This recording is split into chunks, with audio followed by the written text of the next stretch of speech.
It finally happened. There was a live-action D&D movie, and it was actually good. And I do not mean this lightly because, well, to be honest, I was really hesitant about this movie going in. It wasn't really striking a lot of the right things for me when I was taking a look at it, and specifically the marketing, which, if you know the general pattern with movies and the over-marketing versus under-marketing and sort of the sweet spot that is required for a movie to be successful, over-marketing is usually a sign that a movie is going to, well, be bad. They put a lot of faith into selling you a spectacle that is, look at all these crazy things, and more importantly, look at all these celebrities doing the crazy things, which unfortunately is exactly what this movie is. That being said, I still found myself in a theater on a Sunday going to see it, not because I wanted to do a review, but because I was actually interested in seeing the movie.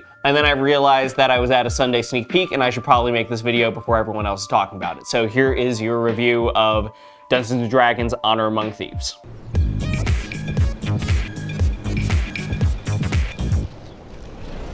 Light spoilers ahead. This movie slapped green light. But seriously though, that depends on the headspace that you were going into watching this, because it really matters. Do not go in expecting The Lord of the Rings, because it is not that, and hopefully the trailers have prepared you for that. You should be much more primed to seeing Guardians of the Galaxy.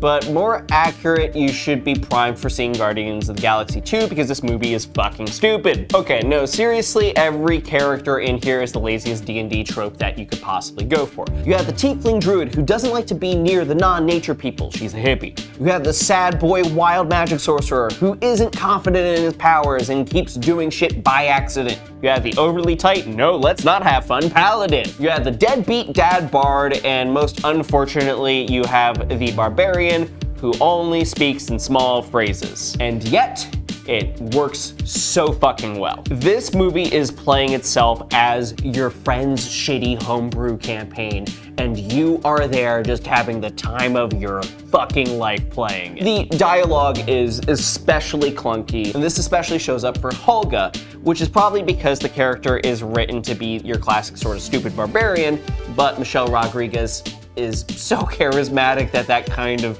melts away that aspect of the character, which unfortunately creates a little bit of a disconnect between the writing and the performance. Regardless of that though, she is still one of the best parts of the movie, strictly because of her relationship to Chris Pine's character, Aegon. And Aegon is the beating heart of this film, and I'm so serious. Chris Pine carries this film on his goddamn back. All that clunky dialogue and sort of two-dimensional storytelling that exists within this, you just immediately forget about while he's delivering his lines. It's kind of the same thing as when you are at the table and everyone is doing their best. The Dungeon Master has their somewhat thrown together homebrew story.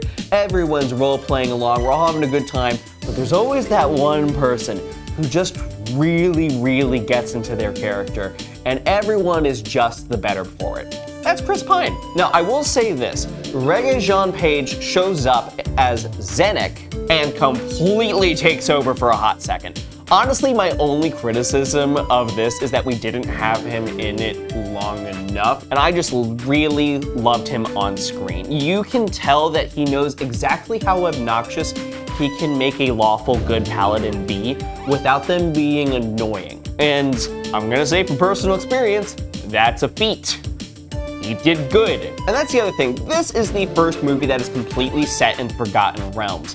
We got a ton of locations that are familiar to gamers, plenty of monsters, and so many of the non-traditional Tolkien races. And when I tell you, once you see them, you immediately realize why we have such a humanoid cast. Because every single one of these races is done with practical effects. They look absolutely stunning. There is something really magical about seeing them, especially for me, the Dragonborn. But the fact is that a Dragonborn or Aarakocra, in the way that they are doing this, is simply not going to be able to hold their own long form on screen.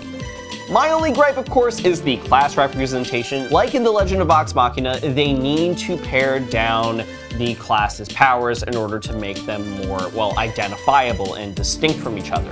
And they do a pretty good job of this, except they neuter the absolute everything out of the bard. This is not a critique of the movie anymore, this is just me being a salty bard main. I'm upset. Give me my magic through music and wit. Thank you. Overall, again, this movie slaps, even if you don't play the game, so it is a definite green light. Go ahead, watch it, have fun, or go ahead and watch our review of Legend Vox Machina or our other tabletop game stuff. Who cares, do your thing, but subscribe. No, seriously, subscribe. I mean it. I know exactly how many of you watch without subscribing, and it's really infuriating. You should do that because I know you keep coming back!